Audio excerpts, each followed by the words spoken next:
Hello दोस्तों, हिंदी की बिंदी channel में आप सभी का स्वागत है। तो दोस्तों, आज के इस वीडियो में आप सभी के लिए रामचरितमानस बालकांड से संत महिमा जो है मैं लेके आई हूँ, संत वंदना। तो आपको यहाँ कुछ टॉपिक्स पढ़ने हैं, वो मैंने पिछले वीडियो में आपको चर्चा कर दिया था और रामचरितमानस के बारे में भी महत्वपूर्ण तथ्यों के बारे में बता दिया था। तो आज हम संत वंदना में जो पद दिए गए हैं उनको पढ़ेंगे। तो चलिए शुरू करते हैं। बंदौ प्रथम महीसुर चरना, मोह जनित संशय सब हरना, सुजन समास सकल गुण खानी, करो प्रणाम सब प्रेम सुबानी। तो देखिए, इसमें संतों की जो महिमा है उनका वर्णन किया है। इससे पहले आपने देखा कि जो पिछली पद थी उसमें गुरु की वंदना की गई है। तो रामचरितमानस तुलसीदास के द्वारा कृत, तो तुलसीदास ने सबसे पहले अपने गुरुओं की वंदना की थी। गुरु की वंदना जो है इसे पिछले पद में आपने देखा था। और यहाँ इन पंक्तियों में जो संत हैं उनकी वंदना, उनकी महिमा का बखान अपने इन पदों में किया है कि संतों के क्या कर्म होते हैं, संतों के क्या गुण होते हैं, वो इन पंक्तियों में बताया हुआ है। बंदौ प्रथम महीसुर चरना, कि पहले पृथ्वी के देवता ब्राह्मणों के चरणों की वंदना करता हूँ। तो पृथ्वी का देवता जो है ब्राह्मणों को कहा गया है। तो तुलसीदास जी कहते हैं कि प्रथम बंदो, कि सबसे पहले मैं ब्राह्मणों के चरणों की वंदना करता हूँ। मोह जनित संशय सब हरना, जो अज्ञान से उत्पन्न सब संदेशों को हरने वाले हैं। सुजन समाज सकल गुण खानी, फिर सब गुणों की खान संत समाज को करो प्रणाम सब प्रेम जुबानी। तो सब गुणों की खान संत समाज को प्रेम सहित सुंदर वाणी से जो है मैं प्रणाम करता हूँ। तो सबसे पहले ब्राह्मणों के चरणों में वंदना और उसके बाद जो है संत समाज की वंदना जो है की गई है। चलिए दूसरा पद है। साधु चरित शुभ चरित कपासु, नीरस विशद गुण में फल जासु, जो सही दुख पर छिद्र दुरावा, बंदनीय जही जग जस पावा। तो यहाँ पे कहते हैं कि साधु चरित शुभ चरित कपासु, कि साधु यानी संतों का चरित्र जो है कपास के समान शुभ होता है। कपास का जो पेड़ होता है उसके समान संतों का जीवन भी शुद्ध होता है। नीरस विशद गुण में फल जासु, क्योंकि कपास का फल क्या है, नीरस होता है, विशद और गुणों से भरा हुआ होता है। इसी प्रकार जो संत होता है उसका चरित्र भी नीरस होता है, विशद और गुणों से भरा हुआ होता है। तो कपास की जो डोडी होती है वो नीरस होती है, संत चरित्र में भी विषयासक्ति नहीं है, इससे वह भी नीरस होती है। कपास क्या है, उज्जवल होता है। तो संत का हृदय भी ज्ञान और अज्ञान के से जो है रहित होता है, इस अंधकार से रहित होता है, इसलिए वह विशद है। तो विशद यानी कि उज्जवल है। और गुण में यानी कि गुण, तो कपास में गुण यानी कि तंतु होते हैं। इस प्रकार संतों का चरित्र भी सद्गुणों का भंडार होता है, इसलिए वह गुण में है। जैसे कपास का धागा सुई से किए गए छेद को अपना तन देकर ढक देता है, या कपास जैसे लोढ़े जाने, काटे जाने और बुने जाने का कष्ट सहकर भी वस्त्र के रूप में परिणत होकर दूसरों को ढक देता है, उसी प्रकार जो संत होते हैं, देखिए, जो सही दुख पर छिद्र दुरावा, बंदनीय जही जग जस पावा, कि जो कपास होता है उससे क्या बनता है, कपड़ा बनता है। तो लेकिन कपास से सीधा कपड़ा तो नहीं बन जाता, उसके रेशे निकाले जाते हैं, यानी तंतु जो है उसका रेशा निकाला जाता है और उन रेशों से जो है वस्त्र तैयार किया जाता है। यानी कि जो कपास होता है वो स्वयं दुख झेल लेता है और फिर दुख झेलने के बाद काम क्या आता है, दूसरों का तन ढकने, दूसरों की खुशी के काम आता है। ठीक इसी प्रकार से जो संत होते हैं उनका जीवन भी होता है कि खुद कष्ट सहकर, दुख सहकर दूसरों के छिद्र यानी दूसरों के जो दोष होते हैं उनको ढकते हैं, जिसके कारण जो है उन्हें संसार में यश प्राप्त होता है। वंदनीय योग्य है वो, वंदना के वो योग्य हैं। आगे है, मुद मंगल में संत समाजू, जो जग जंगम तीरथ काराजू, राम भक्त जस सुरसरी धारा, सरसई ब्रह्म विचार प्रचारा। तो यहाँ कहते हैं कि मुद मंगल में संत समाजू, कि संतों का समाज कैसा है, आनंद और कल्याणमयी है, कि लोगों को आनंद प्रदान करता है और कल्याण करता है। जो जग जंगम तीरथ काजू, जो जगत में चलता फिरता तीर्थराज, यानी कि जो तीर्थराजू यानी कि तीर्थों का राजा। तीर्थों का राजा कौन है, प्रयागराज है। तो संत कैसे हैं, तो इस चलते फिरते समाज में चलते फिरते प्रयाग के समान है। राम भक्ति जहाँ सुरसरी धारा, जहाँ राम भक्ति रूपी गंगा जी की धारा जो है उनमें बहती है। सरसई ब्रह्म विचार प्रवारा, और ब्रह्म विचार का प्रचार जो है सरस्वती जी हैं। तो संत का काम क्या है, आनंद पहुंचाना, लोगों का कल्याण करना। तो इसी प्रकार ये संत जो है समाज में तीर्थ हैं, प्रयाग के समान हैं, और उनमें जो है राम भक्ति रूपी, यानी वो जो राम नाम लेते हैं तो राम नाम रूपी जो है गंगा जी की धारा उनमें बहती है, और जो वो विचार करते हैं तो वो सरस्वती के समान है। तो यहाँ पर इन पंक्तियों में संतों की तुलना प्रयाग से की गई है, और वो जो राम नाम लेते हैं उनकी तुलना गंगा जी से की गई है, गंगा जी की धारा से की गई है, और जो वो विचार करते हैं उनकी तुलना सरस्वती जी से की गई है। आगे है, विधि निषेध में कलिमल हरणी, करम कथा रविंदन नंदिनी, हरिहर कथा विराजती बेनी, सुनत सकल मुद मंगल देनी। तो यहाँ कहते हैं विधि और निषेध, कि यह करो, विधि यानी कि कुछ करने के लिए, निषेध जिस चीज़ की मनाही है तो यह ना करो रूपी कर्मों की कथा, कलिमल हरणी कथा, कलयुग के पापों को हरने वाली कर्म कथा, रवि नंदनी वर्णी, रवि यानी कि सूर्य, और कलयुग के पापों को हरने वाली सूर्य तनया यमुना जी हैं। कि कर्मों की कथा, जो ये काम करना चाहिए कलयुग में, ये काम नहीं करना चाहिए। तो विधि और निषेध रूपी जो कर्म होते हैं, ये सारे कर्म जो है कलयुग में, इन सब की जो कथाएं हैं और कलयुग में जो पाप है उनको हरने वाली ये सूर्य तनया, ये जो है वो कौन है, यमुना जी है। हरिहर कथा विराजती बेनी, और भगवान विष्णु, हरि विष्णु हर शंकर जी की कथाएं जो है त्रिवेणी रूप से सुशोभित है। विराजत बेनी, तो ये इनकी जो कथाएं चलती है वो त्रिवेणी रूप से प्रचलित है।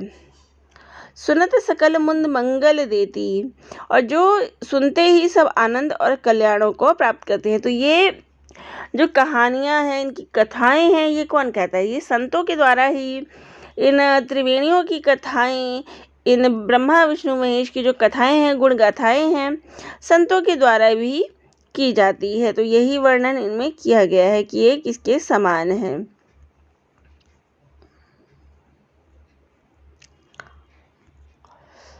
आगे है, बटु विश्वास अचल निज धर्मा, तीरथ राज समाज सुकर्मा, सबही सुलभ सब दिन सब देसा, सेवत दसादर समन कलेसा। तो यहाँ कहते हैं कि देखिए संतों की तुलना किससे की है, प्रयाग से की है। तो यहाँ उसी प्रयाग में सरस्वती, गंगा जमुना सरस्वती तीनों नदियों का संगम है। तो उसी आधार पर जो है इन पंक्तियों में ये चीज़ें कही गई है।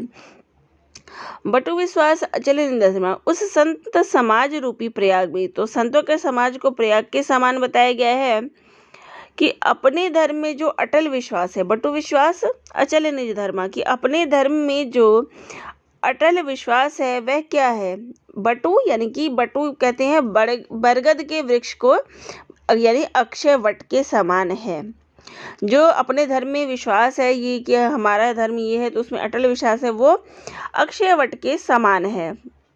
तीर्थ राज समाज सुकर्मा, और जो शुभ कर्म ही उस तीर्थ राज का समाज है, और शुभ कर्म करना, अच्छे कर्म करना ही इस तीर्थराज यानी प्रयाग का जो है वो समाज है। ये संतों का समाज है जो अपने धर्म पे टिके रहते हैं, अपनी बात पे जो है टिके रहते हैं।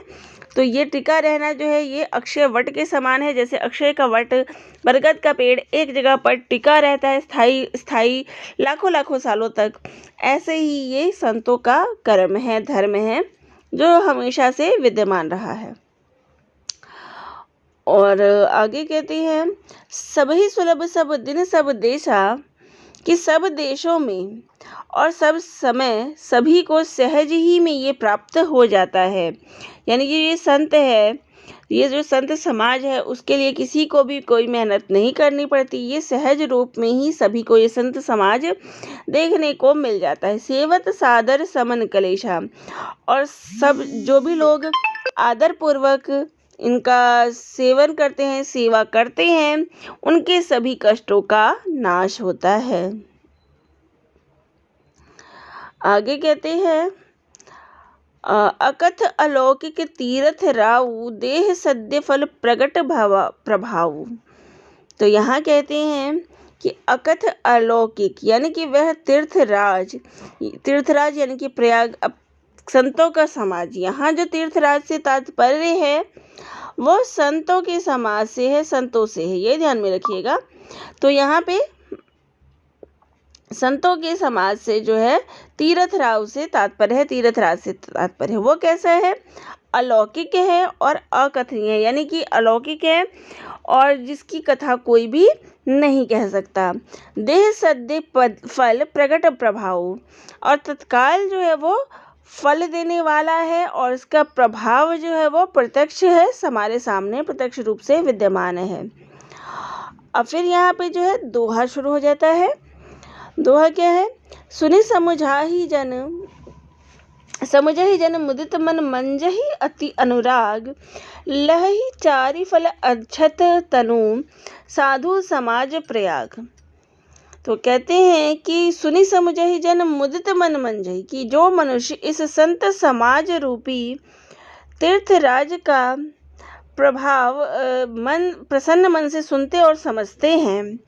तो यहाँ पे तुलसीदास जी कहते हैं कि जो भी मनुष्य इस समाज में इस संतों की जो महिमा है, संतों का प्रभाव है, कि संतों की क्या गुण है, क्या प्रभाव है, संतों के पास जाने से क्या लाभ होता है, इन सब के बारे में जब प्रसन्न मन से सुनते हैं और उनको समझते हैं, मुदित मंजहि अति अनुराग, और इसमें जो है प्रेम पूर्वक जो है इसमें गोते लगाते हैं। लहे ही चारि फल अछत तनु, वे इस शरीर के रहते ही तनु साधु समाज प्रयाग। तो वो क्या होता है? धर्म अर्थ काम, चारों ये जो फल होते हैं उनसे मुक्ति पा जाते हैं। चारि फल, तो चार फल कौन से होते हैं? धर्म अर्थ काम और मोक्ष। इन चारों फलों से मुक्ति पा जाते हैं। तो जो भी मनुष्य इस संत समाज रूपी जो तीर्थराज है, संतों को यहाँ कहा गया है कि इनकी महिमा को जो प्रसन्न रूप से सुनते और समझते हैं वो, और इसमें प्रेम पूर्वक जो है गोते लगाते हैं, यानी इनकी बातों को सुनते हैं और इन पर अमल करते हैं, वे जो है ये जो मोक्ष, धर्म अर्थ काम, ये सारे फल जो है इनको यहीं प्राप्त हो जाते हैं। फिर यहाँ दोहा के बाद फिर चौपाई आ जाता है। तो मंजन फल पेखई तत्काला, काक होहि पिक बकु मराला, सुनि आचरज करे जनी कोई, सतसंगति महिमा नहीं गोई। तो यहाँ कहते हैं कि इस तीर्थराज में यानी संतों के समाज में मंजन फल पेखई तत्काला, कि जो इस समाज में, संतों के समाज में जो स्नान करते हैं, इस तीर्थराज में जो स्नान करते हैं, उनका फल उनको तत्काल ही प्राप्त हो जाता है।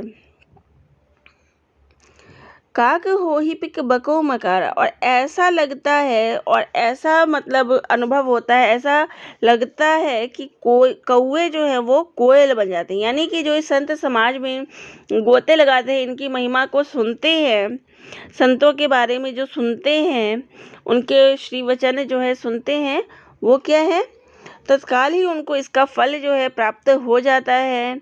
और ऐसा महसूस होता है कि कौवे जो है वो कोयल बन गए हैं और बगला जो है वो हंस बन गया है। सुनी आचरज करे जन कोई। और यह सुनकर कोई अचरज ना करे, आश्चर्य ना करे। सत्संगति महिमा नहीं गोई। क्योंकि सत्संग की जो महिमा है वो किसी से छिपी नहीं है। क्योंकि यही कहा जाता है कि जो सत्संग की महिमा है वो कुछ इस प्रकार है कि गूंगे भी यहाँ राग गा सकते हैं और लंगड़ा भी यहाँ चल सकता है। तो सत्संग की यही महिमा है।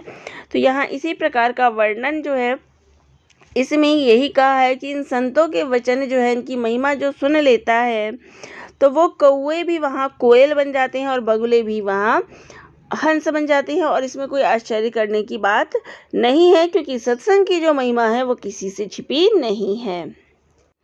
आगे है बाल्मीक नारद घट जोनी। निज निज मुखनी कही निज होनी। जलचर थलचर नभचर नाना। जे जड़ चेतन जीव जहाना। तो यहाँ पे कुछ के संतों के नाम लिए गए हैं कि वाल्मीकि जी, नारद जी और घटजोनी यानी अगस्त्य जी ने अपने अपने मुखों से अपनी होनी जो है, अपना निज निज मुखनी कही निज होनी, कि उन्होंने जो है अपने मुखों से अपनी होनी यानी कि जो उनका जीवन का वृतांत है, जीवन की जो बातें हैं वो उन्होंने बताई है। जलचर थलचर नभचर नाना, कि जल में रहने वाले, थल में रहने वाले, नभचर जमीन पर चलने, आकाश में चलने वाले सभी प्रकार के जड़ चेतन जितने भी जीव हैं, सभी क्या है, इस जगत में ही सभी विद्यमान हैं, सभी यहीं पे रहते हैं।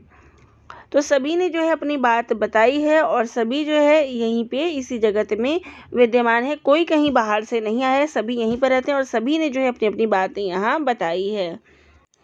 आगे कहते हैं मति कीरति गति भूति भलाई। जब जेहि जतन जहाँ जेहि पाई। जो जानब सत्संग प्रभाऊ। लोकहु वेद न आन उपाऊ। तो यहाँ कहते हैं कि उनमें से जिसने मति कीर्ति गति भूति भुलाई की, उनमें से जिसने जिस समय जहाँ कहीं भी जब जही जतन जहाँ जही पाई, कि जब कभी किसी ने यत्न से बुद्धि कीर्ति सद्गति और ऐश्वर्य और भलाई पाई है, तो ये सब क्या है, जो जानब सत्संग प्रभाव। तो ये सब जो है सत्संग का ही प्रभाव समझना चाहिए। यानी अगर किसी मनुष्य ने अपने जीवन में, किसी व्यक्ति ने अपने जीवन में जो है बुद्धि पाई है, अपनी कीर्ति यानी यशगान पाया है, या फिर अच्छे रास्ते पे चला है, ऐश्वर्य की उसको प्राप्ति हुई है, या किसी ने अगर लोगों की भलाई की है, तो ये सारे काम जो उसने किए हैं वो केवल इस सत्संग के प्रभाव से ही उसने किए हैं। लोकहु वेदुन आन उपाऊ, कि वेदों में और लोक में इनकी प्राप्ति का कोई दूसरा उपाय नहीं है। यानी कि जो ये यश, बुद्धि, सद्गति, भलाई करना, ये सब जो चीज़ें मनुष्य सीखता है वो इस संतों के साथ रह के ही सीखता है, इस सत्संग में ही सीखता है। अन्य कोई भी जगह ऐसी नहीं है, चाहे कितने भी वेद पढ़ लो, किसी भी लोक में चले जाओ, कहीं भी आपको ऐसी चीज़ नहीं देखने को मिलेगी जहां आपको इन सब के बारे में बताया जाए। केवल सत्संग जो है और इन संतों का संग जो है वही आपको केवल ये रास्ता बताते हैं। आगे कहते हैं, बिनु सत्संग विवेक न होई। राम कृपा बिनु सुलभ न सोई। सत्संगत मुद मंगल मूला। सोई फल सिद्धि सब साधन फूला। तो यहाँ कहते हैं कि बिनु सत्संग विवेक न होई, कि बिना सत्संग के विवेक यानी कि बुद्धि भी नहीं प्राप्त होती। राम कृपा बिनु सुलभ न सोई, और श्री राम जी की कृपा के बिना वह सत्संग भी सहज रूप में नहीं मिलता। यानी कि हर किसी को ये सत्संग भी नहीं मिलता जब तक कि उस पर राम की कृपा ना हो। सत्संगद मूल मंगल मूला, कि सत्संगी का जो आनंद है और कल्याण की जड़ है। मूला यानी जड़। सत्संग जो है वो क्या है? आनंद का मूल है। आनंद और कल्याण, यानी कि सत्संग में आके ही लोगों को आनंद की और कल्याण की प्राप्ति होती है। सोई फल सिद्धि सब साधन फूला, कि सत्संग की सिद्धि प्राप्ति ही फल है और सब साधन तो फूल है। तो सत्संग की प्राप्ति ही क्या है? फल है, और जो साधन है वो फूल है। यानी इन पंक्तियों में जो सत्संग की महिमा बताई गई है कि सत्संग से जो है केवल ये नहीं है कि मैं ऐश्वर्य में बुद्धि की जो मनुष्य को प्राप्ति होती है, अच्छे बुरे का जो विचार होता है, वो यहाँ सत्संग में आकर ही उसको प्राप्त होता है। लेकिन ये सत्संग भी सभी को नहीं मिलता। जिस पर राम की कृपा होती है वही इस सत्संग को प्राप्त कर सकता है, और सत्संग से जो प्राप्त सिद्धि होती है वही उसका फल है, और जो साधन है वो फूल है। आगे कहते हैं, सठ सुधर ही सत्संगति पाई, पारस परथ कुथात सुहाई, विधि बस सूजन कुसंगत पर ही, फनी मनी समझ निज गुण अनुसर ही। कि सठ सुधर ही सत्संगति पाई, कि दुष्ट लोग भी जो होते हैं, यानी बुरी प्रवृत्ति के जो लोग होते हैं, वो भी सत्संग पाकर, सत्संगति पाकर सुधर जाते हैं। यानी अच्छे लोगों का, इन संतों का जब संग प्राप्त होता है तो दुष्ट व्यक्ति भी सुधर जाता है। पारस परस कुथात सुहाई, कि जैसे कि पारस के स्पर्श से लोहा भी सुहाना हो जाता है, वह भी पारस, लोहा भी क्या है, जब पारस से छुआ देते हैं तो वो भी क्या है, सोना बन जाता है। तो संतों का संग कुछ इसी प्रकार है, जो पारस को, लोहे को सोना बना देता है। तो यहाँ संतों को क्या कहा गया है? पारस के समान कहा गया है। विधि बस सुजन कुसंग पर ही, किंतु देव योग से यदि कभी सज्जन, अगर कभी कोई ऐसा योग बनता है कि जब कोई सज्जन व्यक्ति, अच्छा आदमी कुसंगति में पड़ जाता है, फनी मनी सम निज गुण अनुसर ही, तो वे भी वहाँ भी सांप की मणि के समान अपने गुणों का ही अनुसरण करते हैं। यानी कि सांप के साथ रहकर जिस प्रकार मणि जो है उसी प्रकार से उसमें चमक रहती है, मणि जो है अपनी चमक नहीं खोती है, इसी प्रकार से अगर अच्छा व्यक्ति, सज्जन पुरुष अगर कुसंगति में भी, गलत संगति में भी पड़ जाए तो वो मणि के समान ही उज्जवल रहती है। उसको उस सांप का असर, उस सांप का जो विष है उसका असर उस व्यक्ति पर नहीं पड़ता। तो ये सत्संग की महिमा है। जहाँ दुष्ट व्यक्ति अगर सत्संग शुरू कर दे तो वहाँ वो उसकी दुष्ट प्रवृत्ति सुधर जाती है। तो इसका उदाहरण दिया गया कि पारस परत, तो कैसे सुधर जाती है? जैसे पारस से लोहा जब टकराता है तो सोना बन जाता है, तो संतों की संगति इसी प्रकार है। और दुर्जन अगर सज्जन पुरुष अगर दुर्जनों के संगत में चला जाए तो वो मणि के समान ही सुरक्षित रहता है, उस पर सांपों का विष नहीं लगता। आगे कहते हैं, विधि हरिहर कवि कोविद बानी, कहत साधु महिमा सकुचानी, सो मोसन कही जात न कसे, साक बनिक मनि गुण गन जैसे। तो यहाँ कहते हैं, विधि हरिहर कवि कोविद बानी, कि ब्रह्मा विष्णु शिव कवि कोविद बानी, और पंडितों की वाणी भी कहत साधु महिमा सकुचानी, कि इन सभी की वाणी भी क्या है? संतों की महिमा का वर्णन करने में सकुचाती है। सो मोसन कही जात न सके, वह मुझसे किस प्रकार नहीं कही जाती। तो इनसे, तो वे संतों की जो महिमा है उनको गुणगान करने में इनकी वाणियाँ, यानी ब्रह्मा विष्णु महेश शिव और पंडितों की वाणी भी इन संतों की महिमा का वर्णन करने से सुख जाती है, वह मुझसे किस प्रकार नहीं कही जाती। साग बनिक मणि गुण गण जैसे कि साग तरकारी बेचने वाले से मणियों के गुण समूह नहीं कहे जाते। यानी कि यहाँ जो है उन्होंने यही बताया है तुलसीदास जी ने कि जैसे कि अगर कोई सब्जी बेचने वाला है, उसको अगर उसके सामने कोई हीरा रख दो तो वो उस हीरे का गुण नहीं बता सकता, तो वैसे ही जो ये जगत के जितने भी लोग हैं इन संतों की महिमा का वर्णन नहीं कर सकते। संत कैसे हैं? मणि से भरे हुए यानी गुणों से भरे हुए हैं, जिनकी महिमा ये इनको किसके समान बताया गया है? साग तरकारी बेचने वाले के समान बताया गया है, जो इनकी महिमा का गुणगान नहीं कर सकते। आगे जो है दोहा आ जाता है, बंदव संत समान चित हित अनहित नहीं कोई, अंजलि गत शुभ सुमन जिमी सम सुगंध कर दोई। तो यहाँ कहते हैं बंदव संत समान, कि मैं जो है संतों को प्रणाम करता हूँ। चित हित अनहित नहीं कोई, जिनके चित्त में समता है, यानी जिनके चित्त में कोई भी अहित की भावना नहीं है, दूसरों का अहित नहीं है, जिनके चित्त में सबके लिए एक समान भावना है, जिनका न कोई मित्र है और ना ही कोई शत्रु है।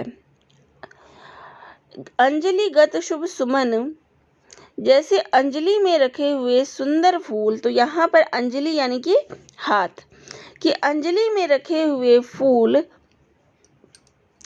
दोनों हाथों को सुमन जिमी सम सुगंध कर दोई, कि अगर हाथों में पुष्प हो तो वो दोनों ही हाथों को समान रूपी सुगंधित करते हैं, खुशबू देते हैं। वैसे ही संत जो होते हैं वो शत्रु हो चाहे मित्र हो, दोनों ही का समान रूप से कल्याण करते हैं, उनमें भेदभाव नहीं करते। तो मैं तुलसीदास जी कहते हैं कि मैं उन संतों को प्रणाम करता हूँ जिनके चित्त में, जिनके हृदय में जो है समानता है, जिनका ना कोई मित्र है और ना ही कोई शत्रु है। और इसकी तुलना उन्होंने की है कि जैसे हाथों में अगर हम पुष्प रख लें तो दोनों ही हाथों में जो उसकी खुशबू है वो समान रूप से होगी। ऐसा नहीं है कि आपके दाएं हाथ में ज़्यादा खुशबू आ रही है और बाएं में कम आ रही है, दोनों में समान रूप से आएगी।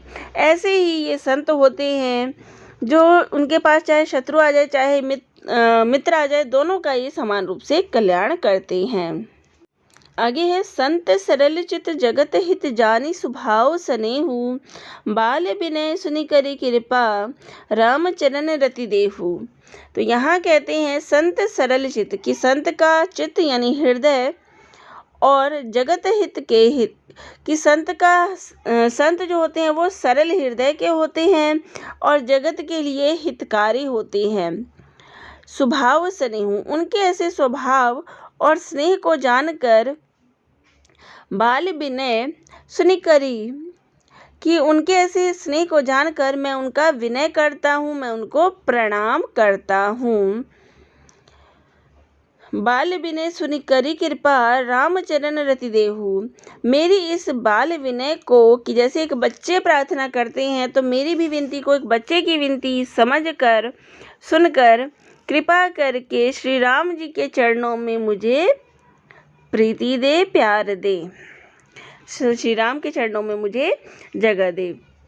तो यहाँ जो है संतों से ये प्रार्थना की गई है कि संत जो होते हैं वो सरल हृदय के, कोमल हृदय के होते हैं और जगत के लिए हितकारी होते हैं, और उनके ऐसे ही स्वभाव को जानकर मैं उनका को जो है प्रणाम करता हूँ, और मेरी उनसे ये बाल विनय है, यानी बच्चे के समान के सामने मैं प्रार्थना करता हूँ कि कृपा करके श्री राम के चरणों में वो मुझे भी जगह दे दे, मुझे भी स्थान दे दे, मुझे भी उस ज्ञान से परिचित करवाए ताकि मैं भी श्री राम का भजन कर सकूं। तो ये अंतिम पंक्तियाँ थी संत वंदना की।